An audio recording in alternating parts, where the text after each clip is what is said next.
안녕하십니까 애청자 여러분, 놀라운 부동산 놀부입니다. 자, 오늘은 지난번에 예고해 드린 바와 같이 임대사업자 계속적으로 바뀌어왔죠. 최종적인 임대사업자 혜택에 대해서 한번 살펴보도록 하겠습니다. 자, 지난 보도자료를 보시다시피 임대사업자 등록이 2019년, 2018년 대비했을 때 62%가 감소했다고 결과가 나왔습니다.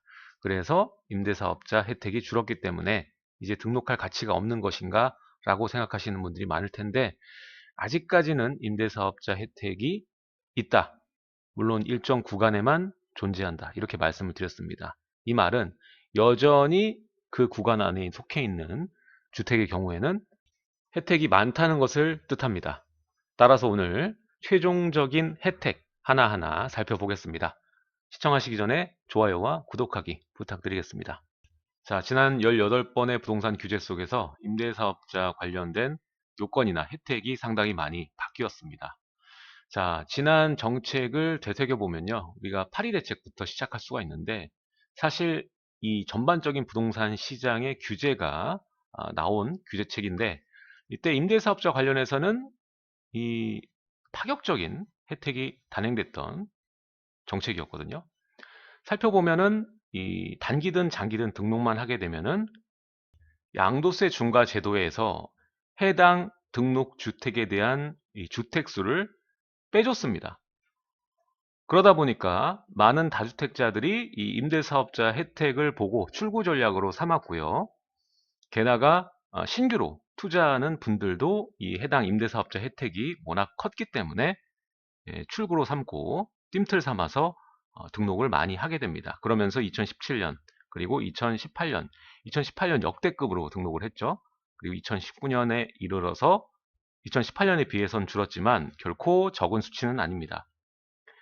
이후에 이 임대사업자 혜택에 관해서 너무 과다하다라는 논란이 형성이 되고, 거기에 따라서 정부가 주택임대사업자 혜택을 축소하기 시작했는데, 일단은 최초에 이 양도세 중과가 시작되는 2018년 4월에는요.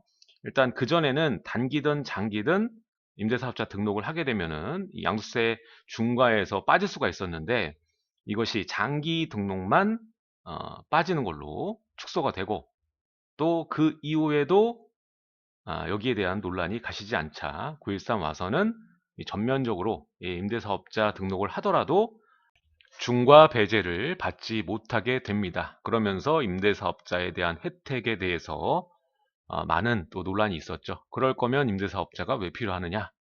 하지만 그 이후에도 아직 남아있는 혜택이, 이전에는 워낙 양도세 중과 배제와 그리고 종부세 합산 그 배제가 워낙 큰 혜택이었기 때문에 그 당시에는 이젠 혜택이 없구나 싶었는데, 아직 남아있는 게 있었죠. 바로 임대사업자 등록에 대해서 일정 기간 이상만 임대를 유지하게 되면은 장기 보유 특별공제를 또 받을 수 있었기 때문에 절세를 할 수 있는 하나의 전략적인 용도로 이 주택임대사업자를 추가적으로 등록을 하게 됩니다. 결론적으로 봤을 때 아직까지도 메리트가 있습니다. 임대사업자 등록하시고 의무 기간 이상을 보유하시게 되고 의무만 지키시게 되면은 이 장기 보유 특별공제 혜택을 받을 수가 있습니다. 양도세 감면을 크게 받을 수 있다는 것이죠.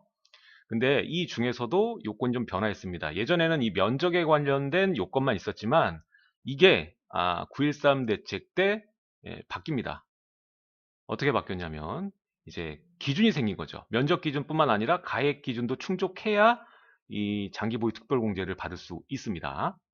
그래서 면적이 크거나 아니면은 금액이 비싼 고가 주택의 경우에는 임대사업자 등록을 해도 이젠 혜택이 없다라고 보시면 될 것 같은데, 이미 이전에 등록하신 분들은 승자죠. 이 많은 혜택들을 다 누릴 수가 있고 없어지지 않으니까요. 자, 그리고 우리가 눈여겨볼 부분이 또 이 요건을 충족하더라도 또 기간이 있습니다. 지금 현행 제도를 보게 되면 2022년 12월 31일까지 해당 요건 충족하는 주택은 그때까지 등록을 하셔야 장기 임대 사업자를 운용하셔서 장기 보유 특별공제를 받을 수가 있습니다. 이 이후에는 없어질 수 있습니다. 그러니까 해당 요건 충족하시면 여러분들이 장기간으로 끌어가야겠다는 목표가 설정되어 있다면은 이 혜택을 받으시는 게 좋겠죠. 여기서 또 중요한 점은 10년 이상 임대를 하셔야 됩니다. 장기 임대사업자 등록을 하셨을 경우에는 의무기간 8년이지만 이 8년만 의무기간만 지키시면은 50%의 장기보유 특별공제를 받을 수가 있는 거고요. 10년 이상 임대를 해야 되고 임대사업자에 주어진 의무를 다 하셔야 됩니다. 자, 그래서 정리를 해보자면 아직은 장기보유 특별공제 혜택을 누릴 수가 있다. 어떤 주택? 국민 면적 규모 이하 85제곱미터 이하의 면적이면서 기준시가 6억 이하. 이건 임대 개시 시점입니다. 임대 개시 시점 6억 이하의 요건을 충족하게 되면 10년 이상 임대에서 70% 최대로 장기보유 특별공제를 받을 수 있다. 이 혜택은 2022년 12월 31일까지 장기 임대사업자로 등록한 경우라고 정리를 하시면 될 것 같습니다. 자, 임대사업자의 혜택 중 지금 남아있는 혜택 중에 가장 큰 게 이 장기보유 특별공제인데 이 밖에도 여러 가지 혜택이 있거든요. 오늘은 이 다른 혜택들도 좀 조명을 해보고자 준비한 시간이니만큼 다른 혜택도 한번 찬찬히 보겠습니다. 자, 먼저 취득세 감면입니다. 취득세 감면은 이 기존 주택을 매수하는 경우에는 해당 사항이 없으니까 바로 다음 걸 보시면 되는데 일단은 이 분양을 받을 경우에는 해당하는 겁니다. 이 주택 임대 사업자가 임대를 목적으로 공동주택 또는 오피스텔을 최초로 분양받을 때 이 취득세 감면을 받을 수가 있습니다. 그리고 또 하나 임대 목적으로 아예 집을 짓는 경우 공동주택을 신축할 경우 이 취득세 감면 혜택을 받을 수가 있습니다. 자, 일단 요건이 좀 있는데요. 전용 60제곱미터 이하일 경우에는 100% 면제가 되고요. 이 중에서 또 취득세 200만 원을 초과하는 경우에는 85%까지 감면을 받습니다. 자, 이 제도도요. 기한이 있는데 2021년 바로 내년 12월 31일까지 등록할 경우 취득세 감면 혜택이 있는 거고 그 뒤로 가면 연장될지 없어질지 모르는 겁니다. 근데 여기서 혜택을 최대한 많이 받을 수 있는 게 뭐죠? 일반적인 우리 공동주택이 아니라 오피스텔. 오피스텔의 경우에는 취득세 감면 효과가 꽤 큽니다. 왜냐하면 취득세가 4%니까 여기에 따라서 85% 감면을 받게 되면은 상당히 많은 금액이 절약이 되겠죠. 물론 금액이 적은 주택의 경우에는 100% 면제니까 신경 쓸 필요는 없겠죠. 자, 일단은 1116 규제를 또 봐야 되는데 이 취득세 감면도 또 요건이 생깁니다. 가입 기준이 생기거든요. 왜냐하면 취득세 감면을 받는 것이 면적만 60제곱미터 이하 이렇게 잡혀 있었기 때문에 59제곱미터로 우리가 소형 아파트들이 제공이 되죠. 그러다 보니까 가액 기준을 신설해서 취득세 감면을 받을 수 있는 주택의 수를 줄인 겁니다. 그래서 116 규제에서 공시가격 6억 이하, 지방 3억 이 이하 돼야지 취득세 감면을 받을 수 있습니다. 분양받을 때. 자, 두 번째는 재산세 감면입니다. 자, 어차피 가격이 이제는 기준이 생겼으니까 재산세 얼마나 하겠냐 싶겠지만은 계속적으로 공시가율 올라가고 있고 재산세도 만만치 않습니다. 따라서 요것도 효과가 좀 있는데 일단은 단기 장기 등록으로 나뉩니다. 단기는 4년, 장기는 8년이죠. 자, 일단 면적에 따라서 감면받는 이 퍼센테이지가 다릅니다. 일단은 40제곱미터 이하. 일단은 앞서 말씀드린 취득세까지 다 고려를 했을 때는 우리가 60제곱 기준을 잡아야겠죠. 자, 40제곱미터 이하의 전용 면적입니다. 경우에는 재산세 50% 감면을 받습니다. 단기일 경우.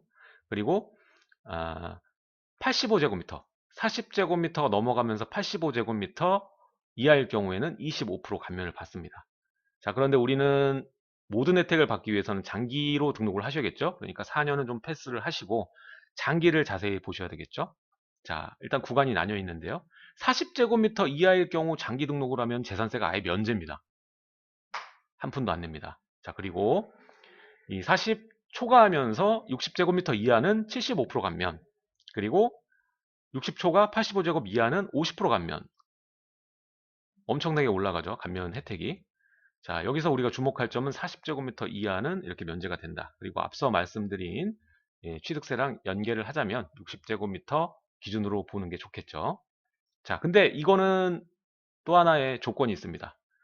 임대를 하실 때 하나만 아니라 두 세대 이상 임대 시에만 이 재산세 감면 혜택이 부여가 됩니다. 두 개 이상 임대 등록이 돼야 감면 혜택을 부여한다는 거죠. 요거 알아두셔야 될 것 같고요. 자, 마지막으로 소득세 감면입니다. 소득세 감면. 이제 전면과세 하니까 논란이 참 됐었는데 이거 자세히 한번 살펴보면 좋을 것 같습니다. 자, 4년 단기, 8년 장기 다르거든요, 여기도. 근데 이전에는 이 8년 장기 등록하시게 되면 감면 받는 게 컸습니다. 75% 감면이었거든요. 근데 이게 좀 줄었어요. 50% 감면으로 바뀌고 단기 등록의 경우에는 30%에서 20%로 감면이 됩니다. 자, 그래서 장기 50, 단기 20으로 기억을 하시면 될 것 같은데 우리는 장기 등록해서 모든 혜택을 받는 걸로 가정하니까 50% 감면을 받는다 생각을 하시면 될 것 같습니다. 여기에도 요건이 있는데요. 일단은 구청에 임대사업자 등록이 되셔야 되고 그리고 세무서 사업자 등록까지 마치셔야 됩니다. 그래서 의무 임대 기간을 모두 운용을 하셔야 되고 임대 개시 당시 기준 시가가 또 6억 이하여야 합니다. 6억 중요한 수치가 되겠죠. 그리고 면적은 85제곱 이하, 지방은 100제곱입니다. 하지만 모든 혜택을 우리가 염두에 뒀을 때는 60제곱을 기준으로 봐야 되겠죠. 그리고 연 임대료 5% 증액 제한은 반드시 기억해야 될 점이다. 자, 이렇게 임대사업자 등록으로 인해서 누릴 수 있는 혜택에 대해서 알아봤는데 아직까지 누릴 수 있는 혜택이 많죠. 그리고 이 혜택을 누릴 수 있는 조건을 갖춘 주택이 서울에도 많습니다. 아직까지 이기는 투자를 할 수 있다는 것이죠. 장기 보유 특별공제를 받게 되면 말입니다. 자, 그래서 우리가 유의할 점은 이 혜택을 정확히 인지하고 면적과 가액 기준을 맞추어서 지역 선정, 물건 선정을 하시고 매수에 나서시면 될 것 같고요. 자, 우리가 또 염려하는 부분이 있겠죠. 주택, 그러니까 재산이 증가함에 따라서 국민연금 그리고 보험료 이런 것들이 상승을 하는데 이것조차도 방어가 가능한 게 지역 가입자의 경우에는 이 증가폭이 크지만 직장 가입자의 경우에는 상당히 많이 방어가 됩니다. 그래서 직장 가입자 분들, 그러니까 직장 다니시는 분들이 이렇게 차선적인 재테크를 운용함에 있어서 임대사업자를 활용하면 큰 재산을 꾸려가는데 많은 도움이 된다. 이렇게 정리를 할 수가 있는 것입니다. 따라서 결론적으로 이 장기보유 특별공제 적극 활용하자. 언제까지? 2022년 12월 31일 전에 등록을 해야 한다. 자, 오늘은 여기까지 너무나 자주 바뀌고 어떠한 혜택이 있고 어떤 게 없어졌는지 잘 모르시고 헷갈리는 분들을 위해서 정리하는 영상을 준비를 했습니다. 보시고 많은 도움이 되셨으면 좋을 것 같고요. 기타 궁금한 사항이 있으시면 카페에 가입하셔서 질문 남기시면 되겠습니다. 오늘 내용 여기까지 하도록 하고요. 다음 시간에 더 알찬 내용으로 여러분들을 찾아뵙도록 하겠습니다. 감사합니다.